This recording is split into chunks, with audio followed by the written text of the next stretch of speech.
Hey everybody, thanks for coming back to the garage. I want to talk to you about one of the issues I had after I installed the Dayco 10% overdrive pulley. Now I already had the 2.5 on. I got the car tuned. Now my tuner, when he did that, he tuned the car 100% mass airflow. These cars stock aren't mass airflow, they're called dynamic.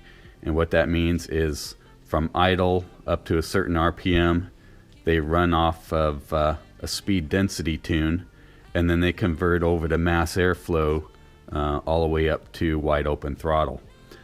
So since this was tuned 100% as a mass airflow, I knew that all the fueling would be regulated through the mass airflow sensor right here. So I wasn't worried about over fueling or not getting enough fuel to the car with the overdrive pulley, but I still wanted to creep up on it. I didn't quite know what it was going to do spark wise, if it was going to create any knock. So I took it out for a drive. I did a data log on it with HPTuners, and I kind of crept up on it slowly, starting to go higher and higher into boost until the very last time I went wide open throttle and I had a problem.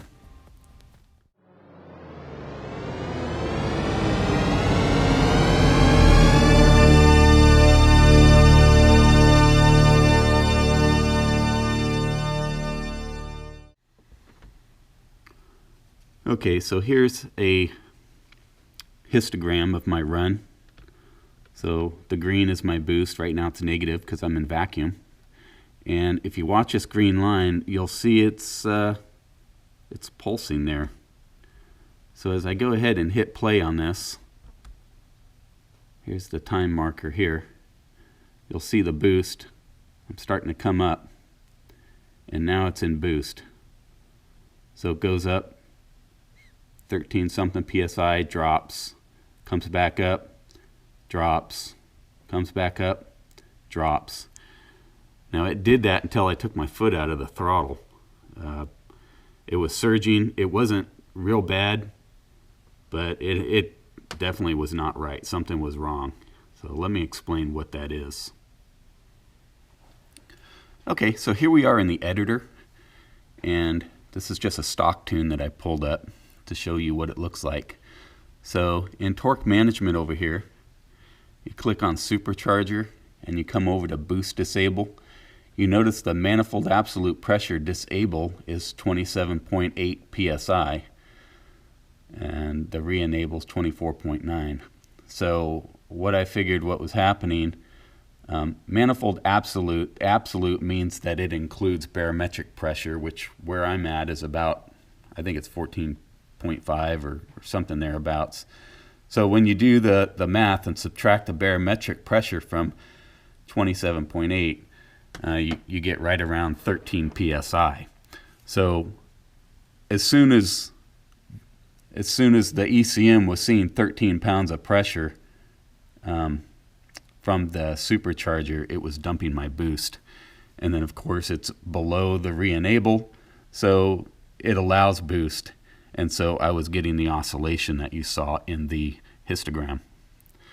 So what needs to be done is one would come over here and adjust this to say 36.4 and maybe re-enable at 32.4, whatever value you think is necessary. So this is the piece that's regulating the boost.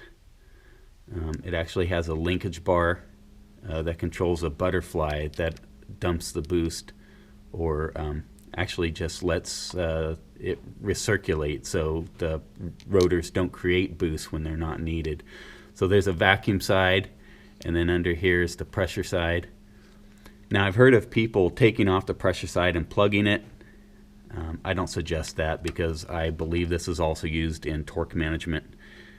It's better just to go into the tune and raise the values like what I said. That way you're not affecting other things unwittingly. So anyway, this was it. This what was causing the surging, And yeah, now I can get up to 15 pounds boost without any problem. Hey, thanks for stopping by the channel today. If you like what you saw today, check out my other videos. I've got a lot of stuff on the car and tips and tricks. And if you like the video, give me a thumbs up and consider subscribing. Have a good day.